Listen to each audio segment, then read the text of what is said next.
नमस्कार दोस्तों, स्वागत है आपका ARD स्टोरीज में, जहां हम आपको भारतीय संस्कृति, रहस्यमयी कथाओं और ऐतिहासिक घटनाओं से जोड़ते हैं। आज हम आपको एक ऐसे पर्व की कहानी सुनाने जा रहे हैं जिसका संबंध स्वयं भगवान शिव से है, महाशिवरात्रि। क्या आप जानते हैं कि महाशिवरात्रि केवल एक पर्व नहीं, बल्कि ब्रह्मांड की सबसे रहस्यमयी रातों में से एक है?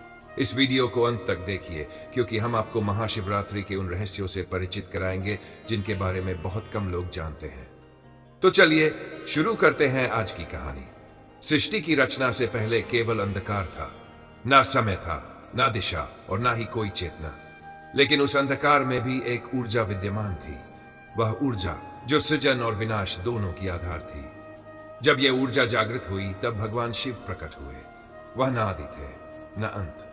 वह शाश्वत थे, अचल थे और अनादि समय से अस्तित्व में थे। ऐसा कहा जाता है कि जब ब्रह्मा ने सृष्टि की रचना का कार्य शुरू किया, तब उनके और भगवान विष्णु के बीच ये विवाद खड़ा हो गया कि दोनों में से कौन श्रेष्ठ है। जब यह विवाद बढ़ता गया, तो आकाश में अचानक एक विशाल ज्योतिर्लिंग प्रकट हुआ, जो अनंत आकाश तक फैला हुआ था। ब्रह्मा और विष्णु ने उसकी सीमा जानने का प्रयास किया, लेकिन असफल रहे। यह ज्योतिर्लिंग भगवान शिव का ही स्वरूप था। यह वही क्षण था जब ब्रह्मा और विष्णु को एहसास हुआ कि शिव ही इस सृष्टि के मूल है। वे न सिर्फ संहार करता है, बल्कि सृजन और पालन के भी आधार है। लेकिन महाशिवरात्रि केवल इस घटना से जुड़ी नहीं है। यह वह रात भी मानी जाती है जब शिव ने स्वयं को योग की सर्वोच्च अवस्था में पहुंचाया था। इस रात उन्होंने कैलाश पर्वत पर ध्यान लगाया और समाधि में लीन हो गए। कहा जाता है कि इस रात का हर क्षण एक आध्यात्मिक शक्ति से भरा हुआ होता है, और यही कारण है कि महाशिवरात्रि पर रात भर जागरण करने और शिव की आराधना करने से विशेष फल प्राप्त होता है।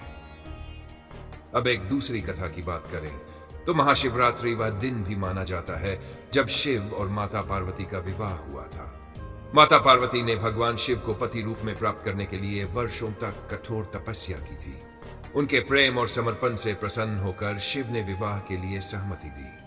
जब यह शुभ दिन आया, तो स्वयं देवताओं ने इस विवाह का साक्षी बनने के लिए स्वर्ग से पुष्पों की वर्षा की। उस रात चारों दिशाओं में उल्लास था, लेकिन शिव का रूप विचित्र था। वे अपने जटाजूट में गंगाजल धारण किए हुए थे, शरीर पर भस्म लगाए हुए थे, नागों की माला पहने हुए थे और बैल नंदी पर सवार होकर विवाह स्थल पर पहुंचे।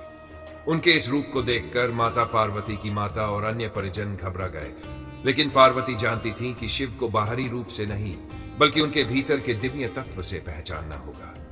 लेकिन महाशिवरात्रि का सबसे बड़ा रहस्य छिपा है भगवान शिव के तांडव में। जब सृष्टि में असंतुलन उत्पन्न हुआ, जब अधर्म बढ़ने लगा, जब देवता और असुर भी भयभीत हो गए, तब भगवान शिव ने रौद्र तांडव किया। उनके इस नृत्य से संहार की ज्वालाएं उठी और ब्रह्मांड में कंपन होने लगा। कहते हैं यह तांडव केवल विनाश के लिए नहीं था, बल्कि यह उस संतुलन को स्थापित करने के लिए था जो संसार के अस्तित्व के लिए आवश्यक था। यही कारण है कि महाशिवरात्रि को आध्यात्मिक जागरण की रात कहा जाता है, जब सृष्टि का ऊर्जा चक्र सबसे अधिक सक्रिय होता है। महाशिवरात्रि केवल एक पर्व नहीं, बल्कि ऊर्जा का संगम है। इस रात को व्रत रखने, ध्यान करने और ओंकार का जाप करने से व्यक्ति की आंतरिक चेतना जागृत होती है। इस दिन शिवलिंग पर बेलपत्र, दूध और जल अर्पित करने से भक्त को विशेष फल की प्राप्ति होती है। तो दोस्तों, अब आप समझ चुके होंगे कि महाशिवरात्रि केवल भगवान शिव की पूजा का दिन नहीं, बल्कि यह सृष्टि की अनंत ऊर्जा से जुड़ने का एक अवसर भी है। अगर आपको यह वीडियो पसंद आया तो इसे लाइक करें, कमेंट करें और हमारे चैनल ARD स्टोरीज को सब्सक्राइब करना ना भूलें। मिलते हैं एक और रोचक कहानी के साथ। तब तक के लिए हर हर महादेव।